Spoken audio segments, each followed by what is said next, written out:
Assalamualaikum warahmatullahi wabarakatuh. Halo semuanya, perkenalkan nama saya Adam Farakala dengan NIM 2021053317 pada mata kuliah pengantar kajian media kelas B. Pada kesempatan ini saya ingin menjelaskan mengenai representasi hegemoni sosial dan ekonomi dalam film Parasite. Nah, film Parasite adalah film yang bergenre thriller drama. Film ini tuh mengangkat tentang kesenjangan sosial dan perjuangan dari kelas bawah. Kisah kesenjangan sosial ini tuh antara keluarga kaya dan keluarga miskin yang ada di negara Korea. Film ini berhasil mendapatkan banyak sekali penghargaan. Salah satunya adalah nominasi film terbaik di Oscar tahun 2020. Di sini menggunakan teori hegemoni dari Antonio Gramsci dan ideologi dari teorinya Karl Marx. Hegemoni merupakan salah satu teori yang dikemukakan oleh Antonio Gramsci. Antonio Gramsci sendiri adalah pemikir Marxis dari Italia. Beliau memiliki pemikiran yang melihat bagaimana masyarakat sebagai kelompok dengan kelas dan status sosial yang berbeda. Dalam teori ini tuh kelas atas berusaha untuk melanggengkan kekuasaannya dengan melakukan kontrol terhadap kelas bawah melalui serikat kerja, partai politik, ekonomi, pendidikan, media, kelompok agama, dan organisasi sosial. Dengan cara itu, melanggengkannya itu dengan cara menyebarkan ideologi. Ideologi dari Karl Marx sendiri itu merupakan ilusi atau kesadaran palsu yang tidak menggambarkan realitas seharusnya. Jadi ideologi sini tuh bekerja dengan berperan sebagai kayak keluarga kaya itu, keluarga kelas atas itu menyebarkan ideologinya, dan seolah-olah itu tuh ada kesadaran atau realitas yang ada. Padahal Karl Marx sendiri juga dalam teorinya menjelaskan kalau ini tuh kesadaran palsu. Jadi tidak sesuai dengan realitas yang seharusnya begitu. Dalam analisis juga ini dalam Parasite ini terdapat menggunakan teori hegemonis dan dominasi sosial ekonomi yang juga ini tuh digambarkan melalui beberapa scene-scene yang sebelumnya sudah saya analisis. Yang pertama itu kita lihat dulu nih kondisi rumah keluarga Park dan keluarga Kim. Keluarga Park di sini tuh digambarkan sebagai keluarga yang kaya, hidup di lingkungan yang bagus, mempunyai pekerjaan tetap, penghasilan yang tetap, juga lingkungan yang mendukung untuk hidup sebagai orang-orang yang hidup di kelas atas begitu. Sedangkan kondisi dari keluarga Kim sendiri itu tuh digambarkan sebagai keluarga yang tidak memiliki pekerjaan tetap, hidup di lingkungan yang tidak baik, terus juga tidak memiliki penghasilan yang tetap, tidak memiliki latar belakang keluarga yang bagus begitu. Selanjutnya ada scene di mana saat Kyu bertemu dengan Min-hyuk. Kyu di sini itu adalah anak dari keluarga Kim. Sedangkan Min-hyuk ini adalah temannya dari Kyu. Pada sini itu Min-hyuk membutuhkan bantuan dari Kyu untuk menggantikannya sebagai tutor dari anak keluarga kaya gitu. Min-hyuk dijelaskan bahwa misalnya dia memberikan alasan kalau misalnya Min-hyuk di sini tuh beralasan untuk untuk melanjutkan kuliahnya ke luar negeri, jadi tidak bisa melanjutkan tutor itu. Akhirnya Min-hyuk meminta bantuan kepada Kyu, dan akhirnya setelah perbincangan lama Kyu menyetujui hal tersebut. Pada saat ini tuh secara tidak langsung melihat bagaimana sih perbedaan pendidikan yang terdapat antara Kyu dan Min-hyuk. Kyu di sini tuh digambarkan sebagai orang yang gagal mengikuti CSIT. CSIT ini tuh salah satu seperti kayak ujian untuk masuk kuliah gitu loh.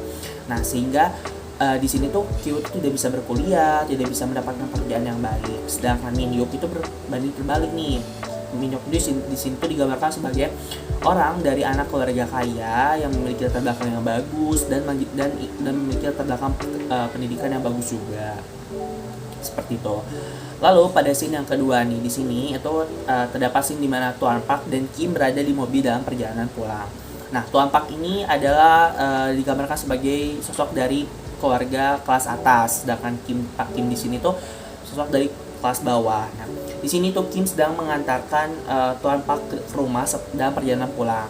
Di perjalanan pulang itu tuh Tuan Park terlibat obrolan nih dengan Kim. Di sini menjelaskan Tuan Park itu menjelaskan bahwa misalnya beliau itu ingin menggantikan Moon Gwang. Moon Gwang itu satu pembantu di rumah keluarga Park.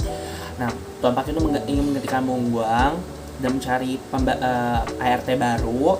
Lalu Tuan Park mengatakan jika dirinya itu sebenarnya menyukai kinerja dari Moon Gwang nih, karena Moon Gwang itu memiliki kinerja yang baik dalam mengurus rumah dan taat dengan peraturan.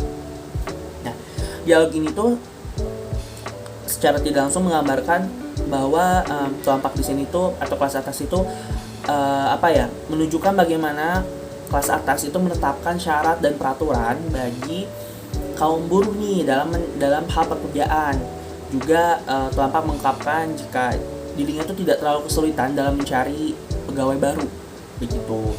Berbanding terbalik dengan keadaan kaum buruh. Nah, kaum buruh kan butuh sekali atau sangat bergantung pada upah yang didapatkan gitu. Nah, berdasarkan dua scene tersebut itu tuh digambarkan bahwa dalam film pada saat ini tuh salah satu film yang merepresentasikan bagaimana kinerja dari teori hegemoni dan ideologi Karl berlangsung. Nah, berdasarkan hasil temuan berupa beberapa scene di atas ini terdapat adanya hegemoni ekonomi dan sosial serta hubungan interaksi antara kelas atas dan kelas bawah. Nah, juga tuh digambarkan dalam film ini kan keluarga Park itu memberikan latar belakang keluarga dan finansial yang baik. Tidak hanya itu, dalam aspek lingkungan dan pendidikan pun menjadi salah satu penyebabnya. Sedangkan keluarga kelas bawah yang mana digambarkan dalam film ini tuh sebagai keluarga Kim diperlihatkan sebagai sosok yang hidup dengan bergantung pada kaum kelas atas gitu. Dimana tuh kayak di sini melihat di film ini juga di beberapa scene lainnya terdapat kayak scene dimana keluarga Kim itu berusaha untuk mencari jalan, mencari solusi, mengikuti berbagai cara untuk bisa bekerja dan mendapatkan uang gitu. Lalu kelas atas di film ini itu juga digambarkan sebagai sosok yang mudah dalam mempekerjakan pegawai baru dan mempekerjakan kaum buruh begitu, dan juga dengan menetapkan persyaratan, juga dengan memberikan upah gitu.